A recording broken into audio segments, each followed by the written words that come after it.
Hello, hello, hello. You are tuning into another episode of The Wunderkind Show. Today's topic, legacy versus mediocrity. And I really want to go into, I touched on this subject before, but I really kind of want to go into it because it really, I feel, hits the nail head home where I'm going to go with this. Now, the Baltimore Ravens, my favorite team. Lamar Jackson, my favorite player. Raylewis, Ed Reed, the reasons why I started watching the Ravens. All of them, John Harbaugh, have more than the Ravens in common. And what I mean by that is they're winners. As much as I dislike a lot of what Harbaugh does, they're winners. Now, Ray Lewis played long enough, played hard enough, played great enough to end his career with 2 Super Bowls, which is, for a defensive player, is unheard of. Usually great defensive stalwarts get maybe 1. A lot of them finish with none. He ended with 2, and he ended his career as the greatest middle linebacker of all time, uncontested. Like, it's not even, come on now. You had a lot of great ones, man, so many great middle linebackers, the Brian Urlachers, the Dick Butkuses, and they're not Ray Lewis. But the problem with greatness is, I know you guys watched enough Marvel, because greatness equals power. And with great power, greatness, comes great responsibility. And I don't mean to take away from Peter Parker, but it does hammer home the nail that I'm trying to show you guys. Ed Reed, Haloti Ngata, Ray Lewis, Terrell Suggs, these guys, through their greatness, not as just individuals, but as teammates, Ozzie Newsome, helped make a culture of hard-earned winning. In a time in the NFL where you did not ask, if there was a brick wall in front of you, you did not ask, oh, can I go around it? It is, if there's a brick wall in front of you, you run through it. There is no half-stepping. There is no quarter-stepping. It's wall, head, through, now. That's how it was. And the problem that we're facing now in Baltimore is that that's all we remember from those. That's what we take away from those days. And because the league has shifted, and it was so big, so strong of our personality as an organization, because remember, it's not like we had great QBs or great QB play for long periods of time, right? Some people will make the argument that Joe Flacco, they did not give Joe Flacco what he needed after the Super Bowl run and stuff like that, and that's a fair argument. But the fact remains, we did not have consistent quarterback play since Lamar. And because we never had that QB play in the past, whether you're a winner, you have to find different ways to win. Because at the end of the day, it's not about how it looks. It's about results. Results.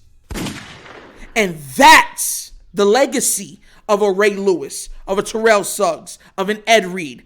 People have to understand that that's what came with it. But the problem, see, there's always a problem, because once again, with great power comes great responsibility, and the responsibility of greatness is winning, being great. That's the true definition, winning. So with the Ravens, as long as in their mind and on a certain standard of winning, they're okay to stay there as long as that standard is approached. It's very frustrating dealing with that, because here's the thing. You want to have the culture. The culture has allowed the Ravens to be stalwarts in organizational value and and respect amongst their peers and the NFL and the media. It's allowed them to do that. It's the same thing in Pittsburgh.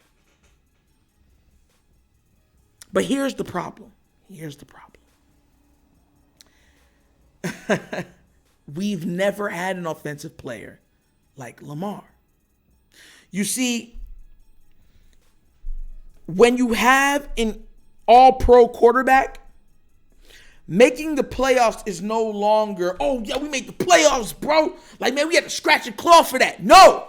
Making the playoffs becomes the base minimum. And the problem that we're facing is that we're still going by yesteryear's standard of it's either winning or making the playoffs, and not understanding that we have a generational QB, which is very hard to come by. And we have to not only coax. You remember the old women in the kitchen when they used to coax all that flavor out of all that food, and when you eat it, you go, oh my God, what did you do, Grandma? You know what I'm talking about. You squeeze every bit, every iota, every drop of talent out of that player for the chance to win not one, not two, but multiple championships, to put yourself in prime position to win multiple championships. That's not conjecture, that's fact. So here it goes now. We have a player at that level now. Defense is still respected within the league and it's still needed, but it has been greatly diminished. Why? Not because of bad defensive play. Why? Not because of great offensive play, but because of rule league changes. That's why. They changed the rules. Defenses have become less impactful because of rules. A lot of y'all don't like to hear that, but it's true. You can't even hit like you used to. Forget even saying you can't do helmet to helmet. You can't hit like you used to. That's why there are so many, how do we like to call it in the old days? Medical balls, hospital balls, pause, all over the field now, because there's no real fear of putting your wide receiver in danger because they can't hit them. And you can't hit the quarterback. Well, you can't hit certain or most kinds of quarterbacks. You can hit Lamar. Oh, yeah, they can hit Lamar. But you can't hit, the Josh Allens. You can't hit the Patrick Mahomes. You can't touch the Aaron Rodgers, the Tom Brady's. There's been games where they looked at them like, hey, he's old. What are you doing? Why are you hitting him like that? Who told him to be out here on the field this long? How do you think he's been such longevity? The referees be protecting that man. But that's another story. But back to what I'm saying with the Ravens. That has become a problem. We are still viewing the Ravens in the old lens of Baltimore lore, where you would scratch and claw and you would make the playoffs on literally the last game of the season. And if you won that game, you're in. And you say, okay, it's cold, or we got a great defense. Let's run the ball and let's see what we can do. Let's out-muscle them. And if we do it enough, we might get lucky once or twice, because it could take us somewhere. That's not the lens in which you need to look at today's Ravens. Because as much as we pride ourselves on defense, defense has been handicapped. Defenses are playing with one hand, literally, not figuratively, tied behind their back. And because of that, because of these restraints, they cannot be as impactful as they want to be, much less need to be. We've watched the number one defense be scored on in literally 20 seconds. The number one defense in the entire NFL could not stop an NFL offense from scoring, getting down the field in 20 seconds. Now, a lot of y'all go, oh, but that's Tyreek Hill. It's Patrick Mahomes. It's a special idea. The second best defense that year, the Bills put 49 on them, 48 on them. So it goes back to what I'm saying. So because of that, you have to switch how how you go about building your roster. You don't forget about defense. No, you need a decent defense. But because you have that QB, that piece, that king, you have to give that person what he needs. And when you have that person, these games where it's like, oh, we won 3-9. Yeah, you can have one of those. Every team has a bad game or a poor game that you end up winning. You just have to figure out a way to win. Every team has one of those a year. But thinking that could be the bar in which we go forward is utter hysterical ridiculousness. I had to end the NES at the end. S.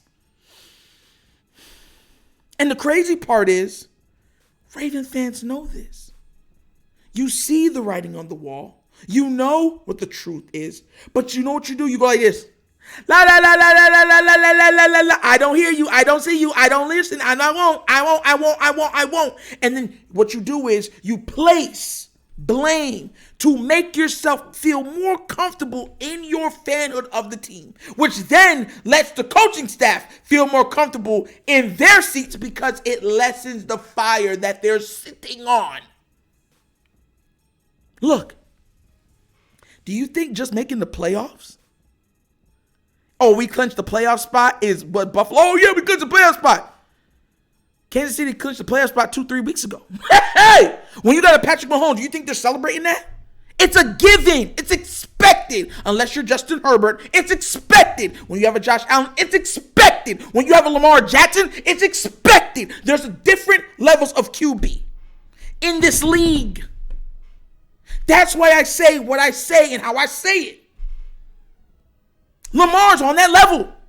So when he is healthy, and because we have him, making the playoffs is literally the base minimum in which we come into every season. We make the playoffs. We already know that.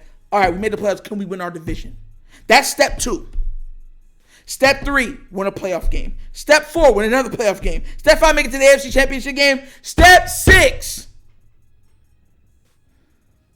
take your talents to the Super Bowl and match metal versus metal, wit versus wit, and see which man on that day can be better. Which team can play together? Which team can make the most turnovers? Which team can overcome? The blessing of Lamar Jackson is also the curse of Lamar Jackson, because what we are is we hold him to a standard. We gauge him. We are hypercritical of everything that he does. Everything. Because we know what he is as an individual piece. But then we don't hold the coaching staff and the front office to those same levels, knowing we all, listen, I'm going to say this right now, and you can say whatever you want and say, no, Nitro, you tripping, you're just a Lamar lover. I'm going to ask you this. I want you to look in the mirror right now, and I want you to tell me this right now and say if I'm lying. If Lamar Jackson, just think about this real quick, had DeAndre Hopkins on this team, what would you expect the team to do? If Lamar Jackson had Stephon Diggs on this team, what would you expect this team to do? If Lamar Jackson had Deebo Samuels, what would you expect this team to do? Oh, I'll even make this better, because I shouldn't even have to say this because we already know what the answer would be. If Lamar Jackson had Tyreek Hill or Justin Jefferson, 1A, 1B, even though I think Tyreek's a better player, 1A, 1B, what do you think this team does? Exactly. That's the problem. Because they know what this team could be. We are and I don't want to hear everyone say, oh, but you have to worry about money. That's why you do that stuff when the quarterback is on the rookie deal. Once again, this goes back to what I was originally saying. Legacy and mediocrity. And it becomes mediocrity over legacy. Because the legacy of the Ravens has been like a noose around this organization's neck. because it was done a certain way. They went against the grain. And when you have success, right, as a young organization, nonetheless, while going against the grain and looking like the smartest person in the room at those times, then you're less likely to conform because you'll always believe that I'm the guy. We're better than them. And even if we are better than them, you still can learn from every enemy or every person that you approach. What's the old adage? There's more than one way to skin a cat. And we've been skinning the cat the same way for years. The knife is dull, baby. It ain't going through that fur. So I remember somebody asking me, oh, so you're not excited that we made the playoffs?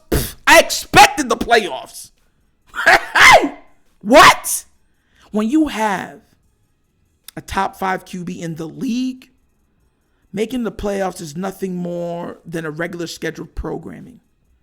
What you do in the playoffs then dictates how we feel, how we react.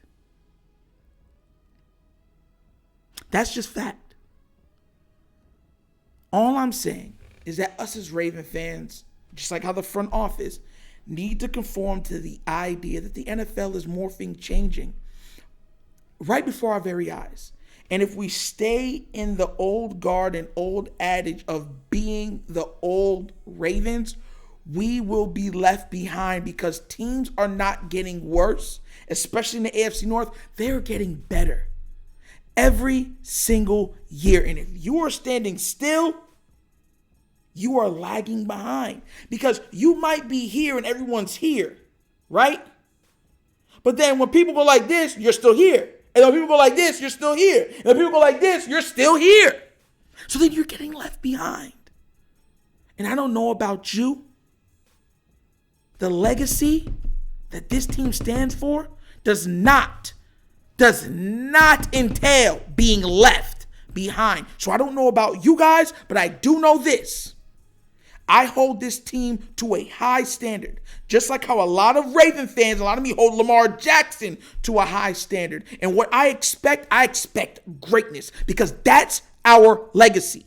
And even though our legacy was supplanted, right? Now I'm saying cemented, proper word, cemented in the ideology of defense and running the ball, it was greatness nonetheless.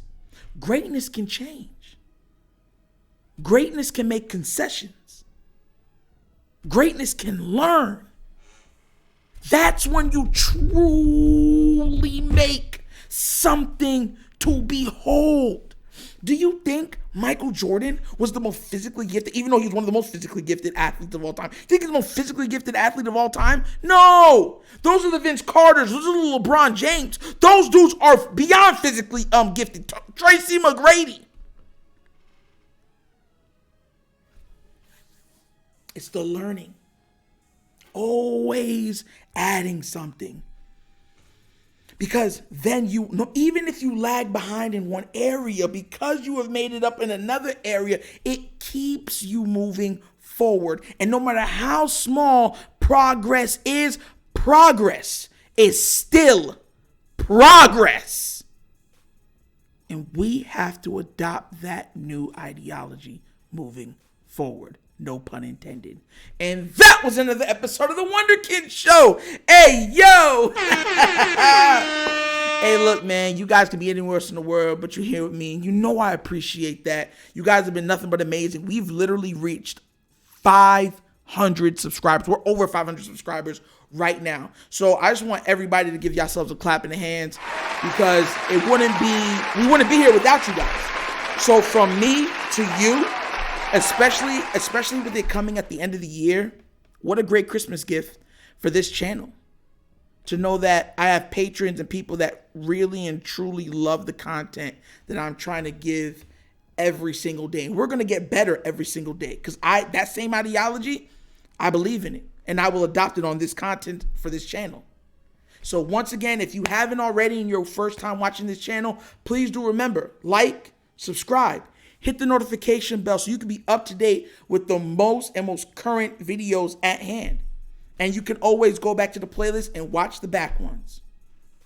And leave a comment. I do comment on all my comments, and we have great conversations within it. Please be respectful of the people in there also. We're all a community. This is hashtag the Wonder Flock. So the same respect you would have for me, please have for each other. And you already know how that goes. Happy holidays, everybody. And if you would like to leave a donation, you see the QR code at the bottom of the screen. And then the description of this video, you can leave one at a Cash App. Money sign, The Wunderkind Show. So once again, this is Nitro with another episode of The Wunderkind Show. I'm signing off, and you guys know my slogan. Peace. And I'm out of here. Yeah.